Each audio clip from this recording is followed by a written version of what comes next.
I'm Jacquie Franciulli for Gators Territory. Alongside me is the Gainesville Sun's Graham Hall and the Athletics' Will Sammon. We're back here with On the Beat. Last weekend, Florida had a big win against Auburn.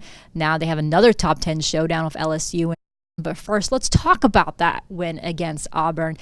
Will, you did choose the Tigers last week on the Beat. You weren't the most favorite person on the comment section. What did you see from Florida this past weekend, and did you see that progress that you wanted to see to kind of figure out what this team is about? Sure. Well, if you remember, Jackie, I also switched my pick. I switched my pick at the last second. I Gator Walk, for the record. I did switch to a 35-14. He did. He switched it in front with me when we were talking at Gator Walk, so we'll give him credit on Saturday. 35-14 at the last second because of exactly what we ended up seeing, actually, which was a very, very strong defense that looked very disciplined, that looked like it was able to execute a game plan week to week, not just for that week, which it did pretty much flawlessly. I think only maybe one or two breakdowns and pass coverage. I think there was just one run of maybe 15 yards, if that. So very sound approach defensively. And offensively, Dan Mullen really picked apart one-on-one matchups. Obviously, the big one was Freddie Swain versus linebacker KJ Britt, whom he beat for a touchdown. There were other opportunities there in the short passing game, which they did not execute as well as that. But those opportunities were there, and that kind of gives you a little bit of hope, knowing what the limitations are offensively, that they could still overcome that against a pretty good team. Yeah, a lot of talk going into the game last weekend was about the Auburn defensive line, but it really was the Florida defensive line that really performed well. They really pressured Bo Nix. In addition, with the swamp atmosphere, really threw Nix off. Moving forward, adding Jabari Zuniga, who is expected to return against LSU, how good can this defense become? Because I think they haven't reached that ceiling yet. I still think that they can get a little bit better. I mean, when you look at the guys that have come along in Jabari's absence, Zach Carter, Luke Ankrum, guys that stepped up, Marlon Dunlap was in there in a few plays against Auburn. Obviously, that was what they were looking for. The week prior, they had 8 guys combined for half a sack. So obviously, this is a unit that had some depth, that was just looking for an opportunity to step up. But obviously, there's no replacing the talent of Jabari Zuniga.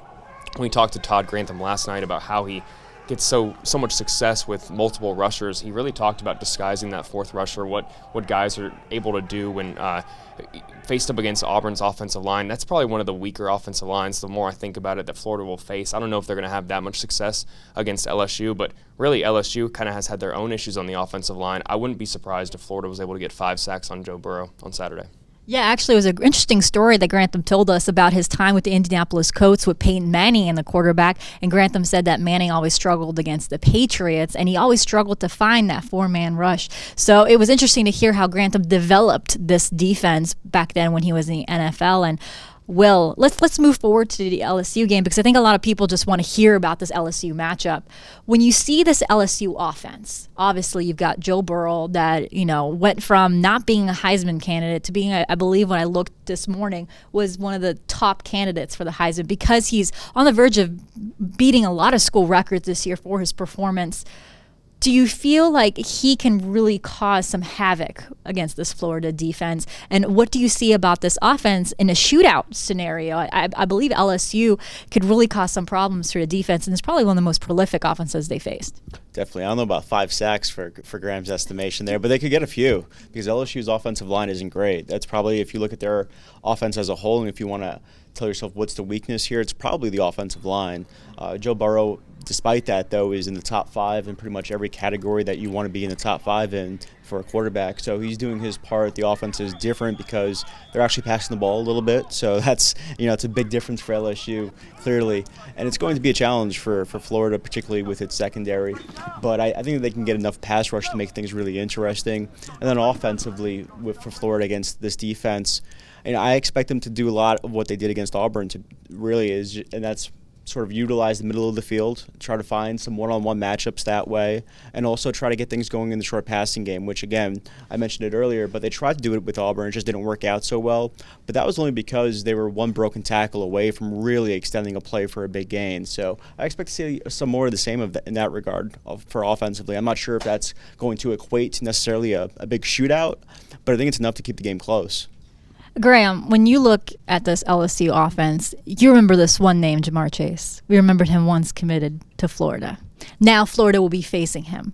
What type of challenge does he bring? And Will talked a little bit of Joe Burrow. You're pretty confident that he's going to be sacked 5 times. Florida last year was the first team to pick off Joe Burrow.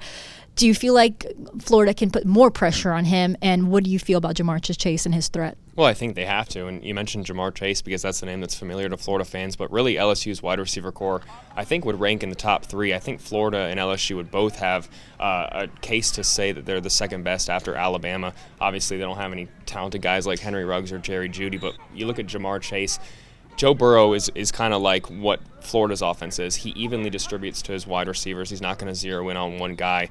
Jamar's probably not going to have more than 4 receptions. I'm really interested in seeing how Florida's linebackers cover. That could be something that Joe Burrow looks to expose.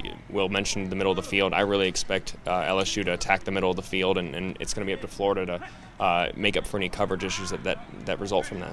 Yeah, one-on-one matchups is going to be hard for Florida because LSU's secondary is very talented. So it's not like we're talking about Auburn where their secondary was their weakness on defense, and while their defensive line was their strength, LSU's secondary is a tough matchup.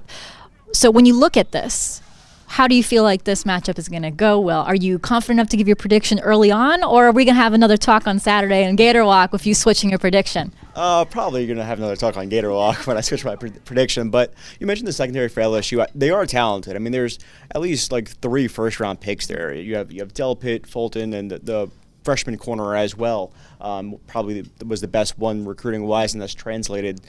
But they collectively outside of those guys haven't played it hasn't blown my mind when you watch the Texas game or even like the Northwestern game.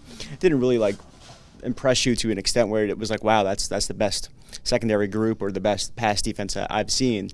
All that to say, I think it remains a close game. I'm not sure if I would necessarily bet on LSU winning the game by 14 points like the spread is, but I expect LSU to win by 7. Maybe like a 35-28 type of game, 28-21. So, are you going to be picking Florida against Will, or are you going to go along with Will and pick LSU?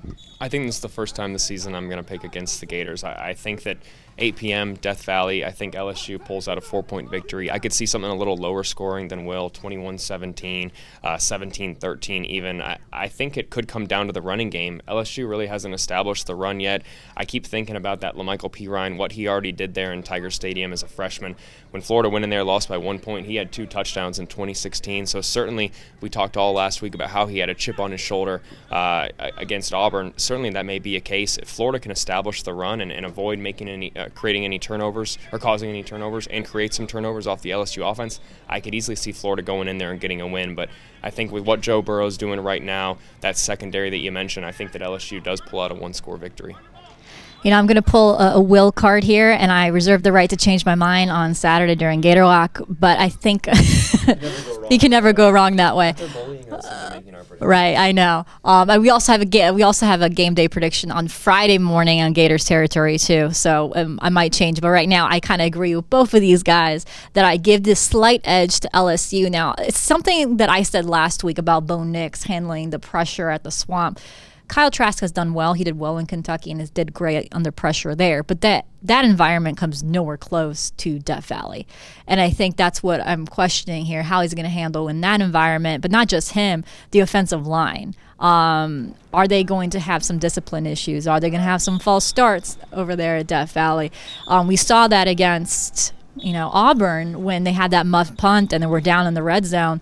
They had a penalty and then they had to move back because of the O-line. So that's my question there. And I think LSU might just have the edge right now because Joe Burrow is a seasoned quarterback. He's able to lead that offense very well. So I give him a slight edge. Maybe like a 3-point lead. I think LSU right now. I don't think it's going to be a blowout as many people predict around the nation. I do think it's going to be a closer matchup. So thanks so much, Will and Graham. And obviously stay with us on Gators territory as we continue to count down to the big matchup in Death Valley against the Tigers. All right.